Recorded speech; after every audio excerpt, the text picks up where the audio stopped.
The bill is totally unconstitutional. It seeks to criminalize the use of public information easily found in the public domain by anybody, any journalist, any historian, or anyone, which would not just name agents or give the identity of CIA or FBI personnel or also military intelligence personnel, but also any information which could lead to the identification of such people.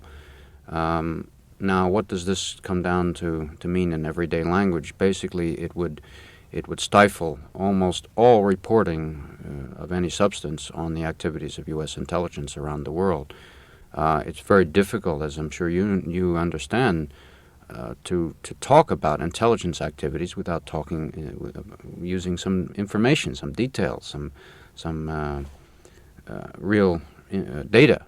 And inevitably this comes down to talking about who's doing the activity, especially when you're talking about illegal activity, whether it's overseas or in this country. People should understand that if this bill becomes law, and there's still a chance to stop it, but if it becomes law, it would be criminal, and it could be punishable by 5 years in prison or $15,000 fine or both. If you, as a member of an organization or a church group or a student organization or a trade union group or any group of more than two people, if you discovered somebody who had infiltrated your organization and who was working for an intelligence organization, and you just told your friend about it, you say, hey, this person is working for the CIA or the FBI, I mean, assuming you had discovered this and could prove it, it would be criminally liable, and you could go to prison for it under this bill. So it's not just aimed at those of us who research in all the time about the CIA and what it does around the world. It's aimed at everyone. What are the chances of passage for this bill? I think at this stage it's a fairly safe bet that it will pass. There is, however, still some resistance to it on a constitutional basis in the Congress, in the House, particularly in the Judiciary. The subcommittee on constitutional rights of the House Judiciary Committee is, I think, going to try and get jurisdiction over the bill because there are real, very fundamental constitutional questions about it. And if that committee does get jurisdiction, then it's possible that they will not allow it to get to the floor. As one of the editors of the Covert Action Information Bulletin, what will you do if the bill passes? Will you abide by the legislation, which means that you would probably just about have to shut down publication, or not? Well, we would continue to publish, no question about that. We're working very hard towards that eventuality. However, we would probably have to stop our column naming names, which out of, say, our current issue is 48 pages. There are only 2 pages of naming names, and of course a lot of the media focuses on this without respect to the rest of the bulletin. But immediately we'd go into court and challenge it, and we have lawyers. The Center for Constitutional Rights is prepared to go into court with us and challenge the bill. There's no doubt in anyone's mind that it's going to go as far as the Supreme Court, and we will have to go with it. There's some questions that could be raised about whether the Covert Action Information Bulletin has certainly been the brunt of a lot of criticism for the naming names that you do. And you mentioned it's 2 pages out of 50, but that's the 2 pages that everybody knows about you for. And there's some question about whether this is the best kind of issue to go to the mat for, to go all the way to the Supreme Court on what's, I think if you poll the American public, certainly, naming names is an unpopular kind of strategy. Is this the kind of case that we want to risk a Supreme Court decision on? Well, let me state very clearly our rationale for doing this and why we feel. We have not chosen this battle. The CIA has. It's the CIA's bill. They wrote it and they delivered it to Congress in 1978.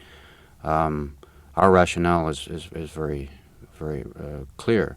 We feel that the CIA and the people who do the dirty work of the CIA must be held accountable for what they do. You and I are accountable for what we do in our lives, and so are they.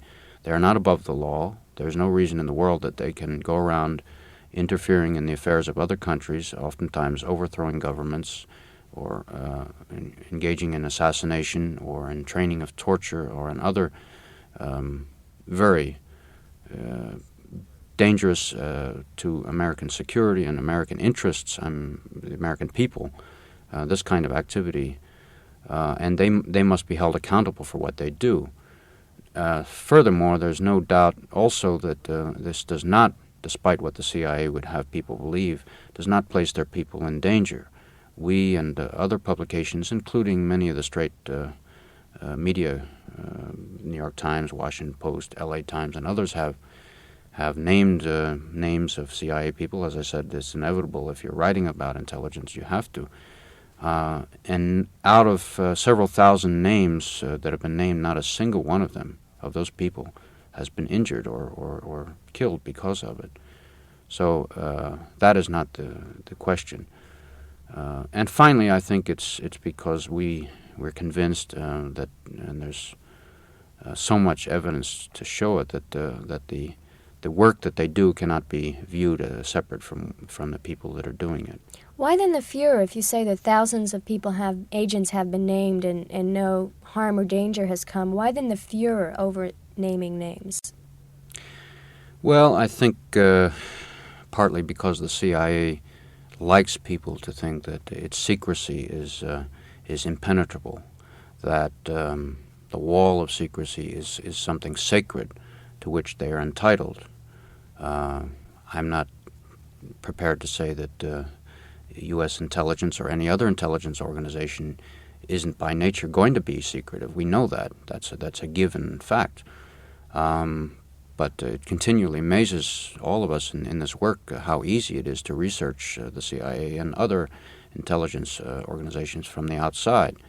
And I suppose it's also a fact that we have, and others who do this work, have interfered to a certain extent with their effectiveness, and that's really what we hope we do.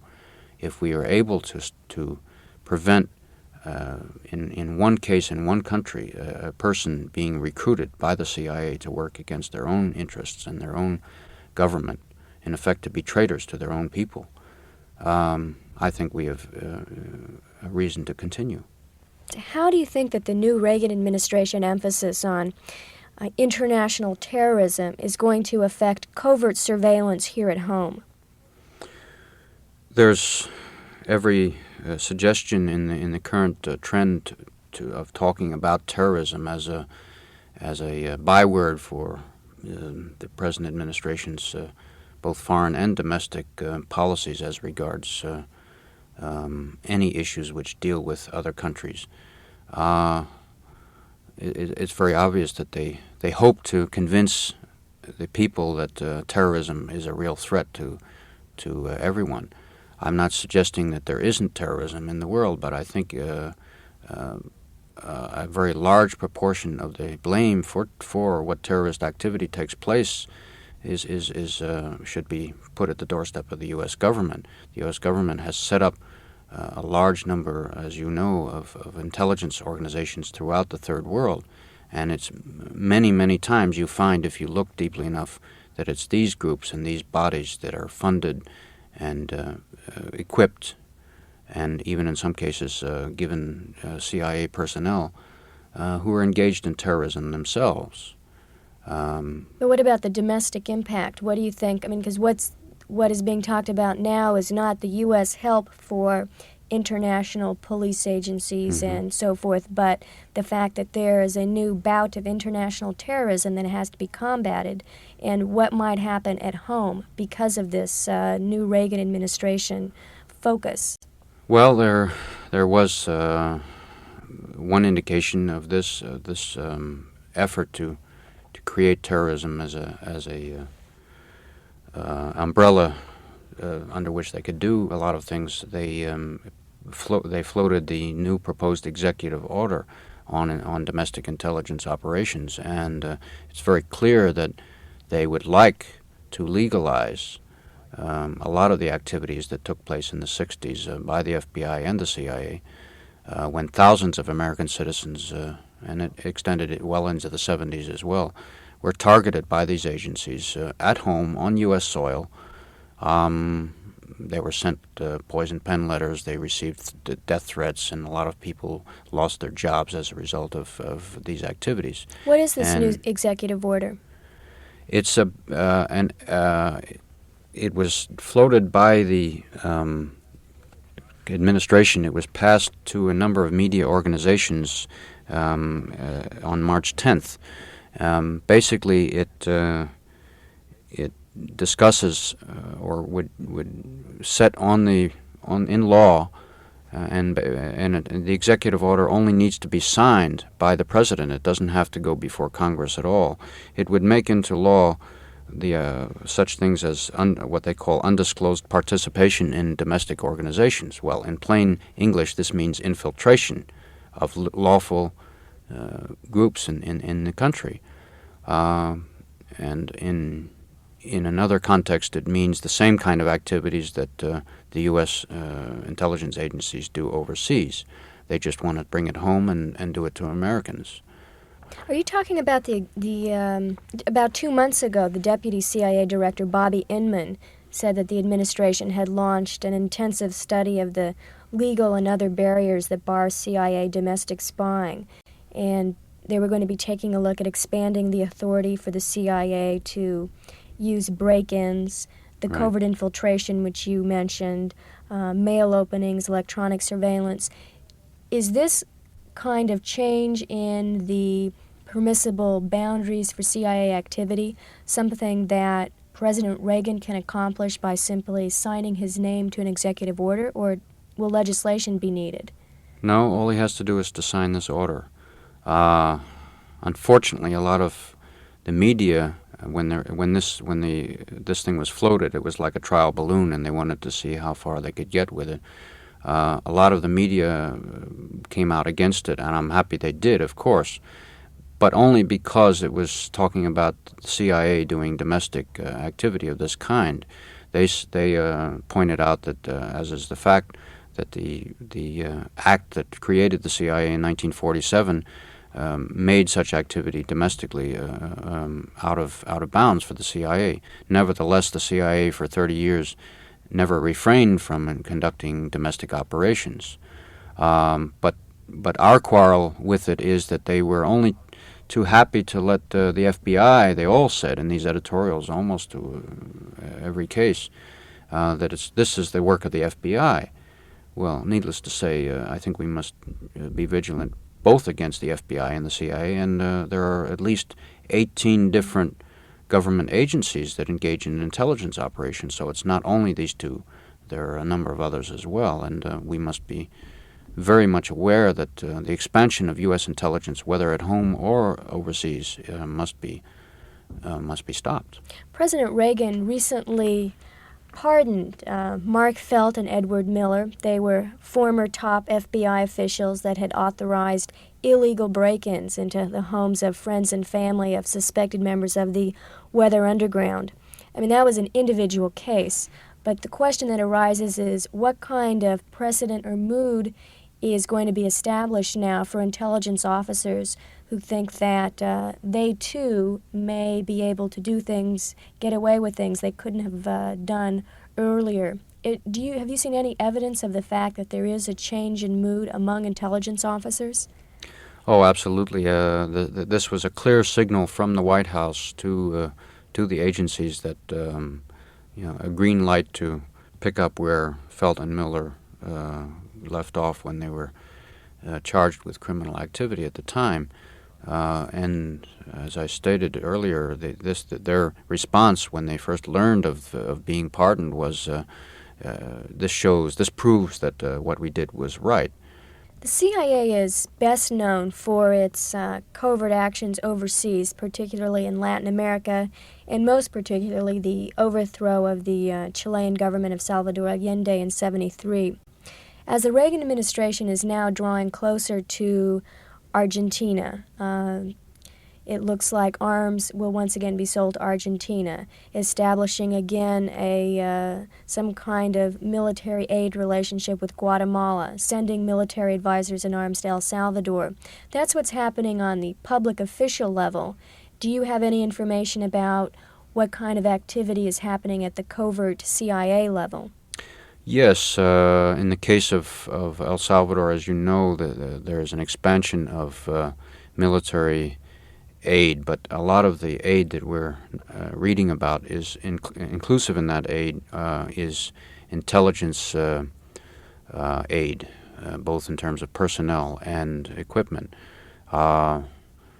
I recently spoke to a man whose son is in the Green Berets in El Salvador, and I asked him. It was purely by chance, and I asked him what he thinks in terms of how many people are there, and he said, "Well, my son is part of a 60-man reconnaissance unit from Fort Benning, Georgia." And I said, "Oh, that's interesting." And he said, "Yes, in fact, I know he's not there unless the other 59 men in the unit are there with him." Now, here's a case where the government is outright lying to the people, because they've said that there are 56 total U.S. advisors, of which 12 are Green Berets. Apparently there are at least 60 and probably more Green Berets there in addition to the other so-called advisors. It's very similar to what took place in Vietnam, where for many, many years we were lied to as to they would round off the number of troops there to the nearest 10,000. I think Guatemala is emerging as the behind the El Salvador intervention is the real major target now for the administration, and this is not coincidental, because there are incredible links that the Reagan administration has with Guatemala, much more than almost any other country in the hemisphere, that go back for some years. And the chief of staff, for example, in the White House, Michael Deaver, was before coming to the administration was had a PR firm in Los Angeles, which was the PR firm for the junta in Guatemala. And furthermore, they have had meetings with the heads of the death squads in Guatemala, and there's even been talk about giving them technical assistance to the death squads. And Guatemala there's a bloodbath going on there, as serious as in El Salvador. It's just not in the press. I think it's clear that the CIA's role is to bring back a lot of the old guard, people that worked in the agency for many years in Latin America, who retired in the 70s. What does the CIA do there? Well, the main thing that the CIA does is to work very closely with local intelligence services, with DINA in Chile, with the services in Argentina and Brazil and Colombia and other countries in the region. They give them technical assistance. They give them certain bits of information which the CIA releases to them selectively, so that it will try and help them with propaganda. Particularly important to these local agencies is the access that it gives them to equipment, which very sophisticated equipment sometimes, which they can't get otherwise. Training, money. I mean, they get large amounts of money, which is totally unaccounted in the U.S. budget, or of course in the local budget of the country. And of course, the CIA has a number of people on the ground, basically undercover in U.S. embassies in the country, and these people are what they call operations officers, case officers, who work with local contacts and build up an infrastructure in the country, which is used, of course, against the people. Oftentimes, the CIA works simultaneously as it's working, collaborating with the local service, intelligence service or military group. It also works independently, and it will set up its own range of contacts within the country, and people that it recruits to work for the CIA rather than for the local service.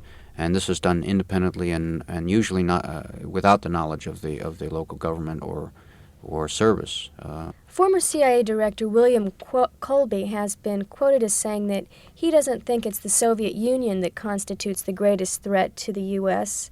National security here, but that instead the threat comes from Mexico. Now, at that time, he was talking about the Mexican workers who want to come here to this country where there are presumably better jobs. Recently, one of our reporters who was near the border heard a rumor that the CIA and the FBI are having a jurisdictional dispute over activities surrounding the Mexican-U.S. border. And we assume that there is some kind of concern about possible collaboration between Mexican revolutionaries and sympathizers among Chicanos in the Southwest. Do you have any information about the activities of the intelligence community around the border? And have you heard anything about this jurisdictional fight between the two agencies? No, I haven't heard about that. It doesn't surprise me because these disputes crop up in many parts of the world, not just on U.S. borders. The FBI has its people overseas as well. I'd be interested to look into this one. I do know that the Drug Enforcement Administration has a number of former CIA and FBI people working for it in its program in Mexico.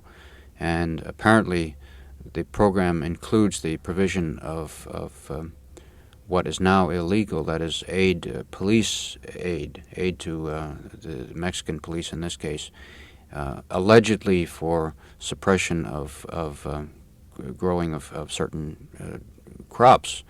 But basically what they're talking about is not drug suppression, but particularly in some parts of Mexico where there is no marijuana, there's no cocaine, there's no propagation of these drugs, and therefore the reason for being there is very different. And apparently they're engaged in some massive paramilitary activity in those areas of Mexico. Colby's statement at the time was very significant. He made this in an interview, I think, to Playboy magazine.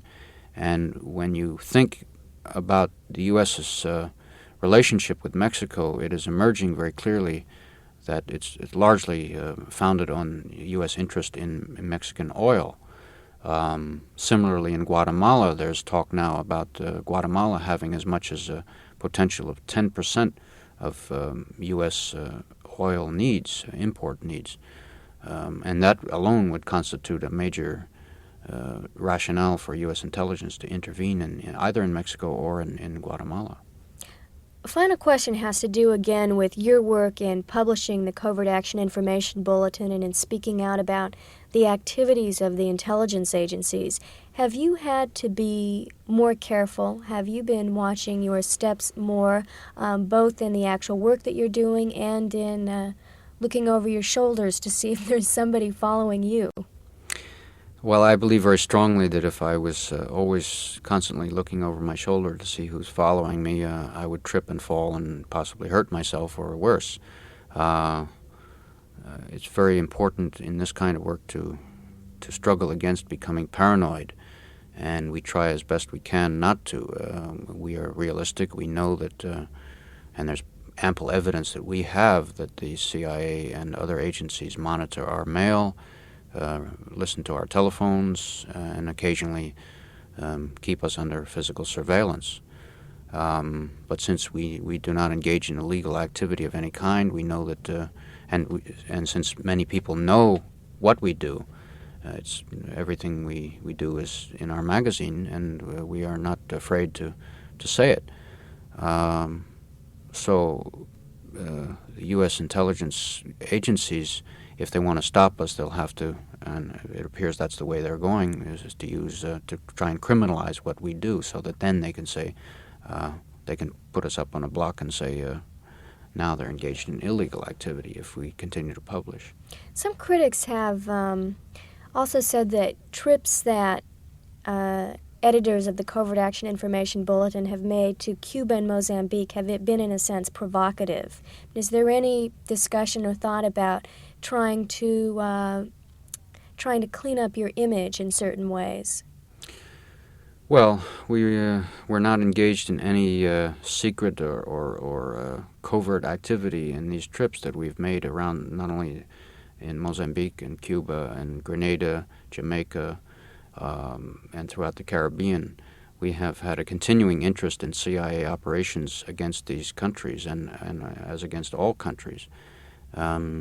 We, for example, were able to uncover a major destabilization program of the CIA in Jamaica. And if it's provocative to reveal this information, then I think that's what it is, but nevertheless it has to be done.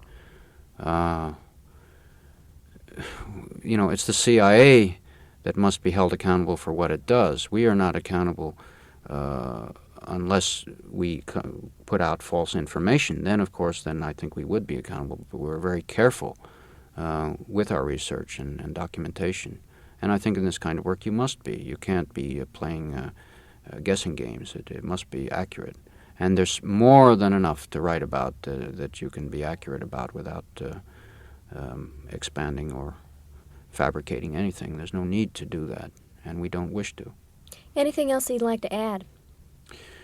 Well, I hope that people understand the real imminent threat that's constituted in this bill, the Intelligence Identities Protection Act, that it's really aimed at everyone, not just at ourselves. And it is an attempt to dismantle the First Amendment, as in fact a number of newspapers have pointed out. If the American people don't stand up to the government and say, stop interfering around the world as well as in this country against citizens whose only wish is to have a happy life and to pursue goals which everyone wants, then I think we must think very carefully what road the government is taking us down. If we don't stand up now, it'll be too late next year or the year after.